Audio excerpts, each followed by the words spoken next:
के लिए कहा था, खुसूसन औरतों के लिए, कि तेरे माथे पे ये आंचल बहुत ही खूब है, लेकिन तो इस आंचल का एक परचम बना लेती तो अच्छा था। मजाज अभी ज़िंदा नहीं है, इस दुनिया में नहीं है, लेकिन मैं उनको ये बताना चाहता कि जामिया की लड़कियों ने हमको रास्ता दिखाया है, उनका इनकलाब जिंदाबाद, और उन्होंने अपना हिजाब भी कायम रखा और अपने आंचल को परचम भी बनाया है। उसी की नुमाइंदगी के लिए मैं फातिमा मुजावर से गुजारिश करता हूँ आपसे बात।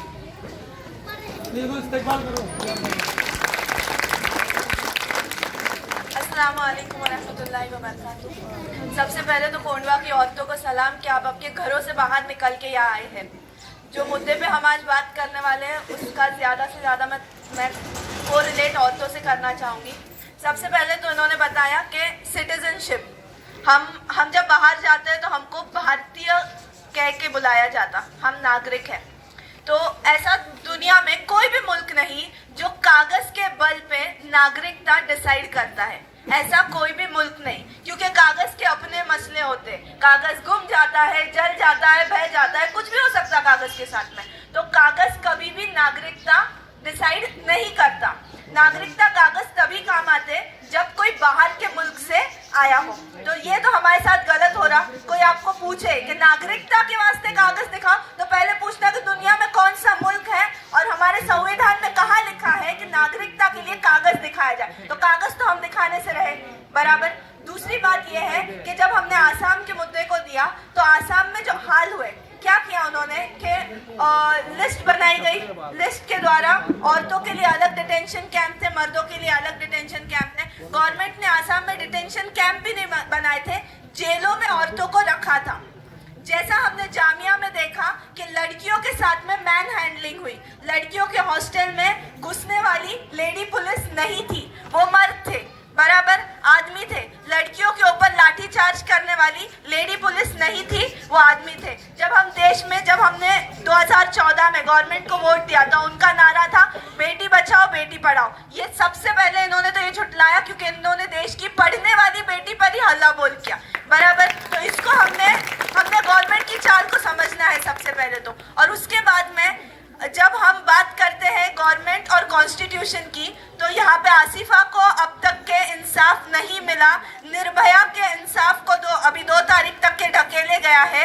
मोहसिन शेख जो हमारा है, उसकी अम्मी को इंसाफ नहीं मिला, नजीब की अम्मी को इंसाफ नहीं मिला, पहलू खान की अम्मी को इंसाफ नहीं मिला, उसकी बेटी को इंसाफ नहीं मिला, गौरी लंकेश को इंसाफ नहीं मिला, रोहित वेमुला जिसने फांसी दी थी गवर्नमेंट के वजह से, उसको आज तक इंसाफ नहीं मिला। तो अब ये कॉन्स्टिट्यूशन के तहत जब हमको इंसाफ नहीं मिल रहा, तो कल को जब हम जेल में डाले दिए जाएंगे तो हम ये देश के नागरिक नहीं रहेंगे, और तब तो हमारा कॉन्स्टिट्यूशन भी नहीं रहेगा। आज जब किसी का रेप होता तो हम कॉन्स्टिट्यूशन की तरफ देखते कि वो हमको इंसाफ दे, कल वो कॉन्स्टिट्यूशन भी हमारे सर के ऊपर नहीं होगा। आज हम जमा हुए हैं, आज हम बात कर रहे हैं, आज हम उतनी ताकत रखते हैं कि हम गवर्नमेंट तक हमारी आवाज़ जाए, आज हम डॉक्यूमेंट बना सके और हम यहाँ के हैं ये प्रूफ कर सके, कल वो चीज़ भी हमारे सर के ऊपर नहीं होगी। तो सबसे पहले हमारा फर्ज है कि हम ये कॉन्स्टिट्यूशन को बचाएं। और ये एक जगह आना, ये गरीब लोगों ने एक जगह आना, यहाँ पे हिंदू मुसलमान, यहाँ पे रिलीजन की बात आती ही नहीं है,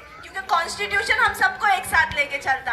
कल को जब हम डिटेंशन कैंप में जाएंगे तो वहाँ पे देखा नहीं जाएगा कि आपका मजहब कौन सा है, वहाँ पे आपके पीछे लेडी पुलिस नहीं रहेंगी। वहाँ पे एक रूम में जब 100 औरतें, 2 वॉशरूम और पानी की किल्लत, खाने को कुछ नहीं, 3 महीने की प्रेग्नेंट लेडी आ जाती, बाहर आती, डिलीवरी होने के बाद में आप पहचान सकते हैं कि वहाँ पे क्या हाल होंगे। ये गवर्नमेंट और कॉन्स्टिट्यूशन हमारे सर पे रहने के बावजूद आज हमको अच्छा राशन मिलता नहीं मिलता, आज हमको हॉस्पिटल अच्छे मिलते नहीं मिलते, आज हमारे लोन माफ होते नहीं होते। वहाँ पे 20 लाख करोड़ का लोन ऐसे ही माफ हो जाता, वहाँ पे 24 लाख करोड़ का टैक्स ऐसे ही माफ होता। आज हमारा जो बच्चा जो खाना भी नहीं खाता, लेकिन जिसको दवाई दी जाती है, 2 महीना 1 महीना पैदा हुए बच्चे को दवाई देते, बराबर दवाई पे तो टैक्स भरते क्या नहीं, गवर्नमेंट वो कभी माफ करता नहीं करता। तो जब ये गवर्नमेंट हमको कोई भी चीज़ के लिए नहीं बख्श रहा, तो हमने भी ये गवर्नमेंट को अब बख्शना नहीं है। और ये समझना है कि आरएसएस भले 100 साल पुरानी हो, आरएसएस भले 100 साल पुरानी हो, संविधान बनाने को भी 100 साल ही लगे थे। 1851 में सबसे पहले हिंदुस्तानी सिपाहियों ने बगावत की थी कि तब से हम कॉन्स्टिट्यूशन अपना बनाएंगे ईस्ट इंडिया कंपनी के खिलाफ, तब जाके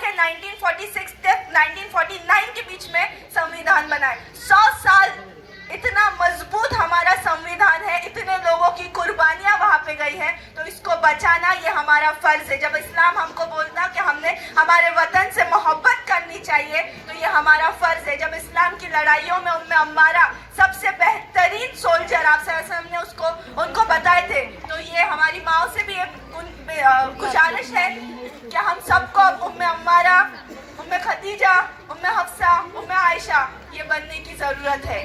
अब वक्त आ चुका है कि हम अपने घरों से निकले, हम अपने पर्दे के साथ में ये बताएं कि उनके ट्रिपल तलाक कानून की हमको ज़रूरत नहीं है। अब जो भी मस्जिद हो, बाबरी मस्जिद जैसे, अब हम खुद औरतें उसकी हिफाजत कर सकते हैं, हमको किसी की भी ज़रूरत नहीं है।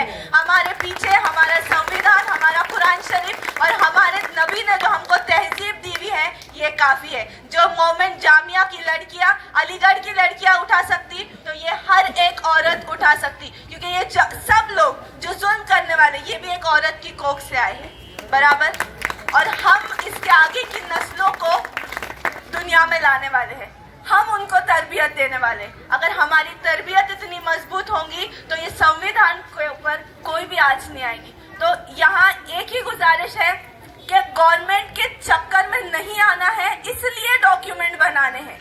डॉक्यूमेंट बनाने तो है, डॉक्यूमेंट कभी ना कभी ज़रूरी है, और दूसरा अपने खुद के लिए उतरना है, और दूसरा जो गरीब है, अब जो बेगर्स है उनके घर नहीं होते, उनके घर नहीं होते। आप और मैं समझते डॉक्यूमेंट क्या है, वो समझते डॉक्यूमेंट क्या है। जो पागल खाने में है वो समझते डॉक्यूमेंट क्या है। जितना पुराना भारत का इतिहास है उतने ही पुराने फकीर और साधु रह चुके, उनके पास घर और डॉक्यूमेंट है नहीं। जो रेड लाइट एरिया में औरतें रहती है उनके बच्चों को उनका बाप मालूम नहीं रहता, उनके पास डॉक्यूमेंट है। जो ओल्ड एज होम में बूढ़े रहते हैं उनके पास डॉक्यूमेंट है। जो अनाथ आश्रम में बच्चे रहते हैं उनके पास डॉक्यूमेंट है। नहीं है, ये लड़ाई हमारी, तुम्हारी और उनकी, हमको साथ में मिलकर लड़नी है। ये तुम्हारा, हमारा और उनका मामला है जो गवर्नमेंट नहीं समझती। अगर हम उनके लिए नहीं उठेंगे तो कौन उठेगा। और इस्लाम में खिदमत और तबलीग तो इसी को बोलते कि सबको साथ में और लेके चलो। ये कलमे के नीचे जितने लोग आते उन सब के लिए हमको इंडिविजुअली उठ के काम करना है। और दूसरी बात, ये गवर्नमेंट 99:1 रेशियो में, मुसलमान 30 करोड़ है, इनको टारगेट नहीं किया जा रहा है।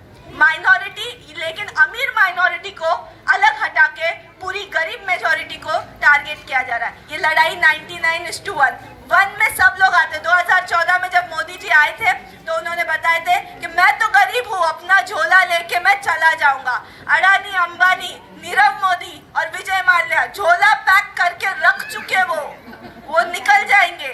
हमको हमारे झोले को बचाना है। अब हमको अभी एक जगह पे आना है।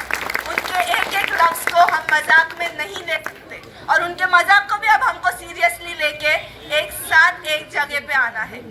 क्योंकि अगर औरतों का जो जज्बा है, औरतों ने इनकलाब लाया है, भले वो फिर सावित्री बाई फुले हो, फातिमा शेख हो या रानी लक्ष्मीबाई हो, इनकलाब औरत से ही आया है। वो इंदिरा गांधी भी थी तो उन्होंने ही मुल्क को चलाया था। तो अभी औरतों को उठने की और बाहर निकालने की ज़रूरत है, एक जगह आने की ज़रूरत है। और जब आवाज़ हमारे से निकलेंगी तो फिर हमको कोई डर नहीं रहता बराबर, हमको कोई डर नहीं रहता। एक तो आर्या पार, इस्लाम यही सिखाता कि तुम एक तो शहीद हो जाओ तो जन्नत है। मौत से डर है कि हमको नहीं है, हमको मौत से डर नहीं है। तो अब और वतन परस्ती करना, वतन से मोहब्बत करना, ये तो हमारे इस्लाम ने सिखाया है। तो ये रास्ते पे कुर्बान जाने से भी डर नहीं है, लेकिन हमारी इज्जत को हमको संभालना है। हमको कोई भी चीज़ का, हमारे वजूद को हमको संभालना है। और ये दो चीज़ों की अब जो लड़ाई है, इसके लिए रास्ते पे उतरना पड़ेगा। ये वक्त की ज़रूरत है और ये हमको समझना पड़ेगा, क्योंकि डिटेंशन कैंप में जाने के पहले पूरा वक्त है हमारे पास। अंदर गए बाद न तुम कौन मैं कौन। औरत 6 महीने अपने बेटे के लिए हाई कोर्ट के चक्कर लगाती रही। हाई कोर्ट बोलता है 1 हफ्ते में तेरे बेटे के डॉक्यूमेंट्स आएंगे, वो बाहर आएगा। वो उसको जाके बोलती कि तू टेंशन मत ले। वो मुस्कुराया। 4 दिन बाद उसके मरने की खबर आई। 30 साल का बेटा था उसका, क्या उस पर बीती होंगी। डिटेंशन कैंप में क्या होता, किसके साथ कैसा होता, न कैमरे न कुछ। और आप तो इंडियन सिटीजन भी नहीं हो, तो आपको